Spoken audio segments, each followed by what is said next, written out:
I underestimated the lore in Elden Ring Nightreign. Back when this game was announced as being a 3-player co-op extraction-style roguelike game, I was skeptical on if the lore would hold its own against its more gameplay-focused experience. But after going over item descriptions, cutscenes, and just general lore discussion, it surprised me, being far deeper and more interesting than I thought. And after some time, I've sort of developed a theory that's been bouncing around in my head that I'm not entirely sure I believe, but I find it interesting nonetheless. It has a lot to do with the words of the director for Nightreign himself, Junya Ishizaki. Back during the marketing for Nightreign, he was asked in an interview with IGN about the story of Nightreign, how it pertains to Elden Ring. He was quoted saying that the story is completely separate and parallel to the world of Elden Ring. And at first, like many of you, I just assumed that Nightreign was going to be non-canon to Elden Ring, or just a what-if style story, which still could very well be the case, but I find it has too many connections to some of the questions that were left unanswered in Elden Ring, such as the Nox or the people of the Deepwood, or the nature of the Erdtree itself. And it got me thinking, what if a separate but parallel world is meant in a more literal sense? Not just from a game development perspective, but as in Nightreign exists within Elden Ring as a separate place, much like the Land of Shadow from Shadow of the Erdtree DLC.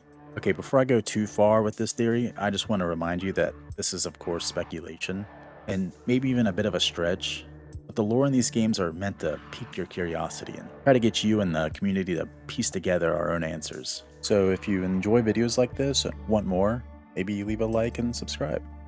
I enjoy these videos and plan on making many more. Okay, so what do I mean by Nightreign being a separate place like the Land of Shadow?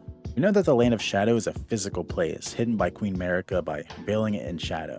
So this isn't a foreign concept to Elden Ring's universe. We get more examples of this with the Everjails being these little pocket dimensions, and the Round Table Hold being its own sort of place outside of the main world.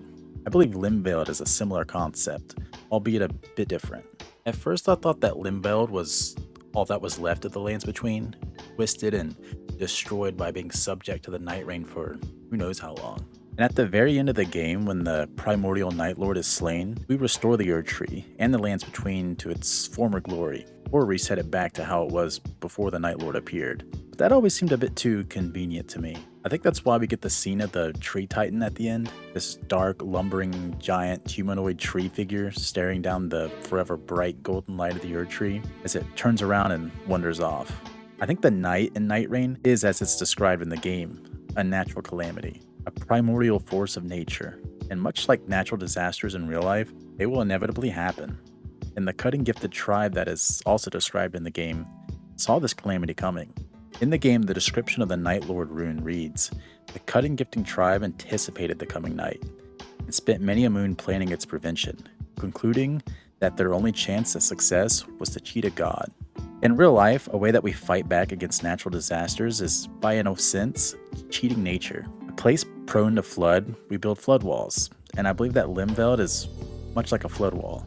If you take the ending at face value, I wouldn't exactly call it a prevention of the night, more like it happened and we beat it by magically resetting the timeline. And I don't believe that. I think we prevented it from ever happening to the Lands Between in the first place. I believe Limveiled was this prevention. Again, a sort of flood wall to the night, a way to fight back and cheat to protect the Erdtree, and the Lands Between as we know it. Okay, so I have a few points of evidence I think sort of supports this theory. And you may be asking exactly how does Limveiled come about, and how does it protect against the night? And I think it all has to do with the Cutting Gifted tribe. The Cutting Gifted tribe in the game refers to cutting as a method of asexual propagation, in which a branch or stem is cut from the parent plant and directly inserted into the soil to take root and grow into a new plant. A sort of way to clone a plant into a separate but identical plant, much like Nightreign is a separate but parallel world. And shout out to this Reddit user where I got some of this information from. Again, Elden Ring isn't foreign to these ideas, as there's a ton of horticultural terms and practices in it, such as grafting. There's more lore detailing this tribe with the cord end item and sacrificial twigs and the crypt underneath the Round Table Hold. But for the sake of this video, I won't go over too much. Maybe I will in a future video. Instead, I'll cut to the root of my theory, so to speak. I believe that this tribe cut a piece or pieces from the Erdtree to create their own copy of the Erdtree, and subsequently their own Lands Between, as a sort of buffer to when the night would eventually turn its attention towards them. I think there's evidence for this everywhere in Limveiled.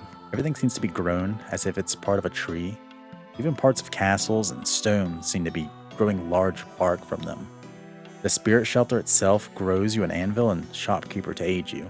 I think in a way much like a gardener or a farmer rotates their crops to protect from disease, another natural calamity.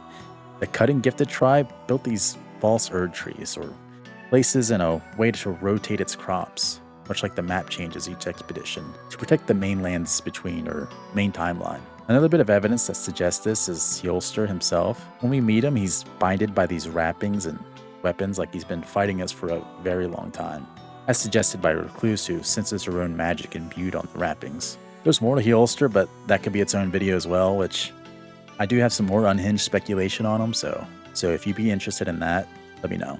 Anyways, that's pretty much the bulk of this idea that's been bouncing around in my head. I could go into more detail on it, such as where the night fares fit into it and where the enemies in Nightreign seem to be a part of it, but I haven't really compiled my thoughts completely on it yet. Maybe I will in a future video. I just thought it'd be fun to get into this a little here.